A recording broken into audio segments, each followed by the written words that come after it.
स्वामी विवेकानंद ने एक बार कहा था कि उठो, जागो और तब तक न रुको जब तक अपना लक्ष्य न हासिल कर लो। आज की कहानी बिहार के एक छोटे से गांव के लड़के की है, जिसके पास न खाने के पैसे थे, न घर था और न ही अच्छे कपड़े थे। किसी तरह से वह लिट्टी चोखा बेचकर जीवन यापन करता था। आज अपने मेहनत के बल आगे चलकर वह भोजपुरी इंडस्ट्रीज का सुपरस्टार बना, जिसको देखने के लिए हर इवेंट में लाखों की तादाद में उनके फैंस जमा होते हैं। उत्तर प्रदेश में हुए देवरिया महोत्सव के दौरान लोगों की इतनी भीड़ हुई कि भगदड़ मच गई और कार्यक्रम को बंद करना पड़ा। यह इंसान कोई और नहीं बल्कि भोजपुरी सुपरस्टार खेसारी लाल यादव है। चलो कहानी शुरू करते हैं। तब तक आप लाइक बटन दबा दीजिए और आपको ये स्टोरी कैसी लगी वीडियो समाप्त होने पर हमें कमेंट बॉक्स में जरूर बताएं। स्टारडम से पहले की बात करें तो खेसारी लाल यादव करियर की शुरुआत से पहले मजदूर का काम करते थे। 15 मार्च 1986 में बिहार के सिवान जिले में पड़ोस के घर में उनका जन्म हुआ। उनके जन्म के समय इतनी तेज बारिश हुई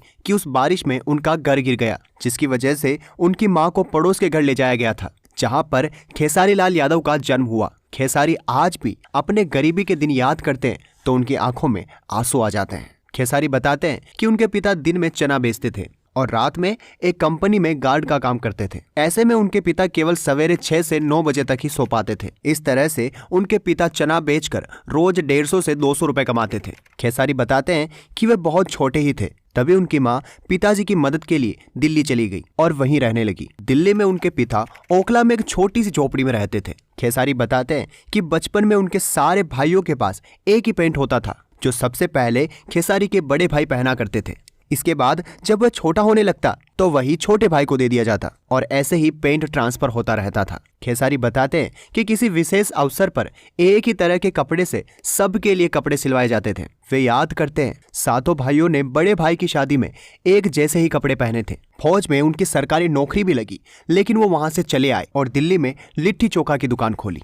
खेसारी को बचपन से ही गाने गाने का बहुत शौक था और एक सिंगर बनना उनका सपना था। खेसारी ने एक इंटरव्यू में बताया कि कैसे 2004 से लेकर 2005 में उनकी लगन को देखकर पिता ने चने बेचकर जुटाए गए 12,000 रुपए खेसारी को दिए ताकि वह अपना पहला कैसेट लॉन्च कर सके, लेकिन उनका एक कैसेट बहुत ही बुरी तरह से फ्लॉप हो गया। खेसारी रामायण, महाभारत गाने की शो किया करते थे, जिससे उन्हें हर शो के 500 से लेकर 1100 रुपए मिल जाया करते थे। इन पैसों को जोड़कर और फिर पिता से 8,000 रुपए लेकर कुल 25,000 रुपए लगाकर उन्होंने अपना तीसरा कैसेट रिकॉर्ड किया। यह कैसेट छपरा, सिवान, गोपालगंज 3 जिले में बहुत पॉपुलर हुआ। उनकी पहली फिल्म साजन चले ससुराल के लिए उन्हें 11,000 रुपए मिले थे। साल 2011 में उन्हें पहली फिल्म साजन चले ससुराल में काम मिला था और इसके बाद खेसारी ने कभी भी पीछे मुड़कर नहीं देखा। खेसारी का विवादों से भी बहुत गहरा नाता रहा है, चाहे वह पवन सिंह के साथ हो या फिर बीजेपी लीडर के साथ। खेसारी ने इन विवादों का जमकर सामना किया। खेसारी लाल यादव